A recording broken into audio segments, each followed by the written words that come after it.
वहाँ भाग कर गया और पंखा उठाकर ठूंस दिया।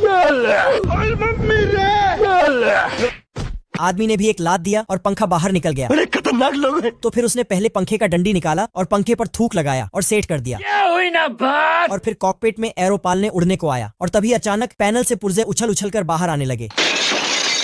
सभी पैसेंजर्स बेचैन होने लगे।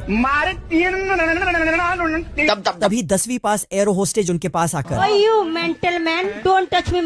लड़का एरोप्लेन ठीक करने लगा। नीचे इंजन रिपेयर करते करते लड़के ने ड्रिल से पोटा प्रसाद के पिछवाड़े में फिर जैक लगाकर पूरी बॉडी को उठाने लगा और 10 फुट हवा में उठा दिया और प्लेन डगमगाकर नीचे गिरा गया। सभी नल्ले बेरोजगार यात्री बिना उड़ान भरे